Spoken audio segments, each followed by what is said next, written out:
Today's topic is understanding red, both practical use and with color psychology. Good evening, ladies and gentlemen, and welcome once again to Waypan. I'm Cal. And I'm Sunny. Today we're going to be discussing red, color psychology and theory for when your army needs to look cool and feel meaningful. And of course we are welcoming our new guest students and teachers. Color theory is the how. It helps you make colors look good together. Color psychology is the why. It explains the emotions and ideas behind each color. Want your faction to feel noble, dangerous, trustworthy? Your color scheme already says it, whether you mean to or not. And it's not just about red being angry and blue being calm. Some meanings are universal, like red meaning danger because of blood. Others are cultural, like pink once being masculine before becoming a feminine color. The point is your color choices carry psychological weight. We'll break that down so you can design smarter, more intentional armies. Whether it's yellow commanding attention, green evoking nature, or chrome suggesting the future, we've got you covered. So grab a brush and let's add some meaning to your minis. We are splitting this study into two sections, color psychology and practical applications, starting with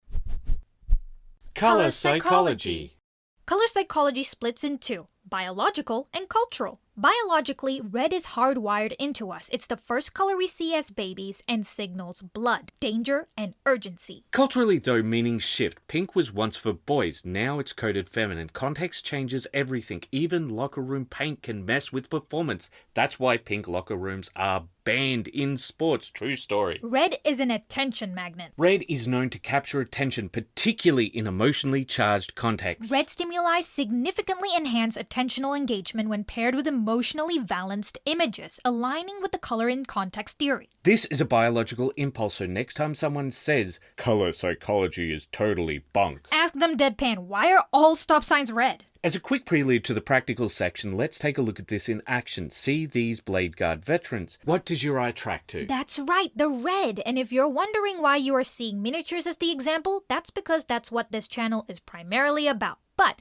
we try and keep all our information neutral so that it can be used across multiple domains. Red is the first color we see as babies and has the longest wavelength. It's associated with action, power, violence, love, and intensity, making it one of the most cross-culturally consistent colors, largely due to the link with blood. This makes red one of the most cross-culturally dependable and powerful colors. In simple terms, it means that you can rely on its meanings not to change from culture to culture. Though there will be some variations, it remains solid. Red evokes strong emotional reactions, both positive and negative, much more than other colors. The reason for this is probably its strong links to blood. It is linked with love, particularly passionate love, probably due to the flush someone feels when feeling aroused. The same effect that most lipsticks mimic to capture people's attention, to make the subject feel as if this person is interested in them. Whereas on the negative side, it is tied to violence, implied or enacted. For example, red is tied to the concept of being blooded in battle, suggesting experience in violence. This may also be why it is linked to being high status in certain cultures. Red also has slightly differing but largely overlapping cultural meanings. As an example, in the Anglosphere, it is connected to love, passion, danger, and urgency. From the Western, we move to the Eastern, with Japan connecting it with strength, passion, and self-sacrifice. And in China, it is connected with luck, prosperity, and celebration. It is a prominent feature of both cultures' wedding celebrations, connecting it, once again,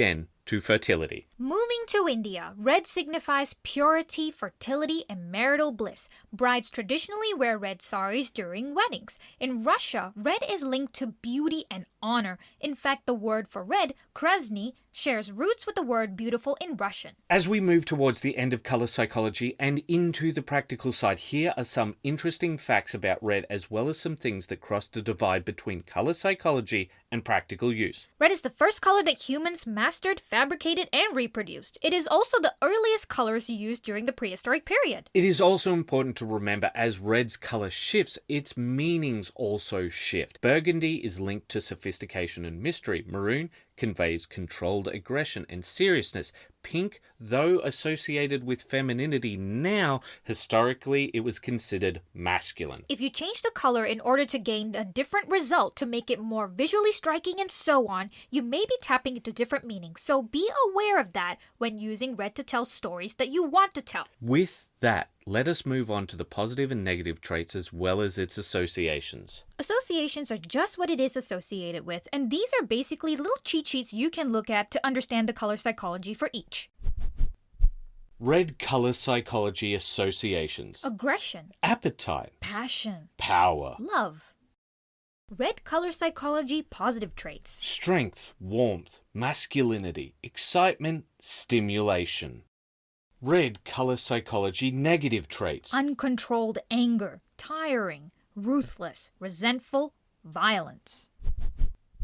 Practical Practical application. application. First, we're going to cover the absolute basics. So that no one is left behind. First, hue is, The color of the color, saturation is, how intense the color is, and values are. how light or dark the color is. The hex code for red is, Pound FF0000. red is used in 2 of the 3 primary color wheels used today. The traditional color wheel red, yellow, blue or RYB. And the RGB, red, green, blue color wheel, this is also how we humans see light. Before we move on to its uses, we will primarily be using 3D art as our canvas here to show how it interacts. And that is what this channel is primarily about. The first thing to understand about red is that unlike other colors, it doesn't pair as well with its analogous colors to produce vibrant reds like greens or oranges would. The second thing is that when you lighten the color, it becomes pink, which is particularly recognizable. So you must be careful when using the typical triad system. Which uses a shadow, midtone, and highlight color. Usually, colors read a certain way depending on their midtone, but often with reds, they will read based off their highlight color rather than based off their midtone. Which means if you use an analogous system for your triad such as purple, red, orange, or even purple, red,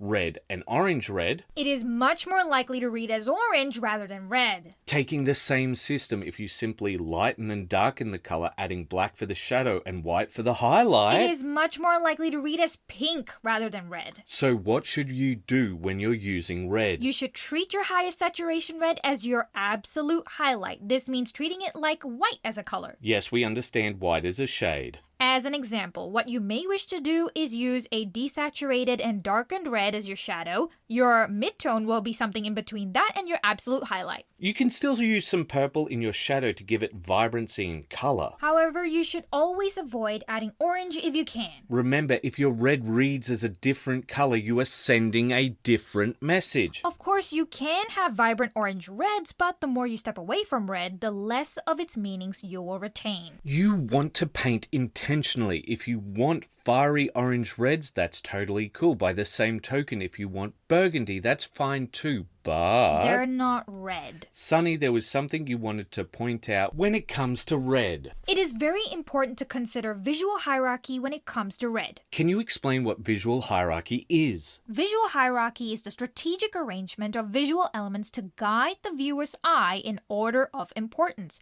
using size, color, contrast, spacing, and positioning to prioritize what's seen first, second, and last. So why is this more important with red than other colors? We have just finished explaining that red is used to attract attention, even in emotionally charged situations. So, this means that red draws attention. A lot of attention. So, as an example, when it is paired with its traditional pairings from, say, a color harmony, it will take a lot more attention away from its fellows than other colors. Exactly. So while red is great for an exciting pop of color in a split complementary color scheme, or even with something as messy as a square color scheme, it can be overpowering in complementary or triadic color schemes. Very quickly, a color harmony is a complementary color scheme, the color paired with its opposite on the color wheel. Remember, as we said, there are 3 color wheels. So, when doing a triadic color scheme, both red, green, blue, and red, yellow, blue are triadic color schemes. By the same token, you can have a red-green complementary color scheme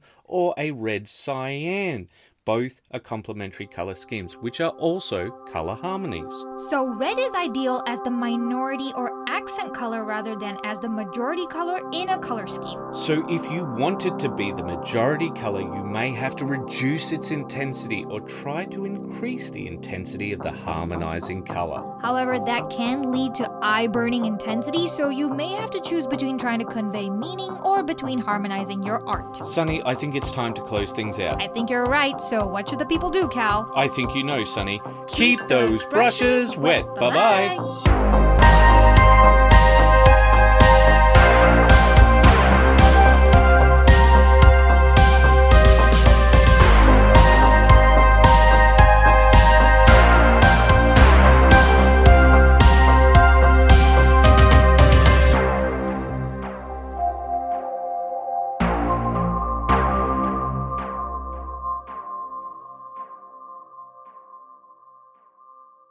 Out, damned spot, out, I say. 1, 2, why then 'tis time to don't. Hell is murky. Fie, my lord, fie, a soldier and afeard. What need we fear? Who knows it when none can call our power to account? Yet who would have thought the old man to have had so much blood in him? Sonny, Yeah, do you know where the blood for the blood god's gone? maybe. Also, Sonny, Dad was meant to come over. Have you seen the old man? No, not at all.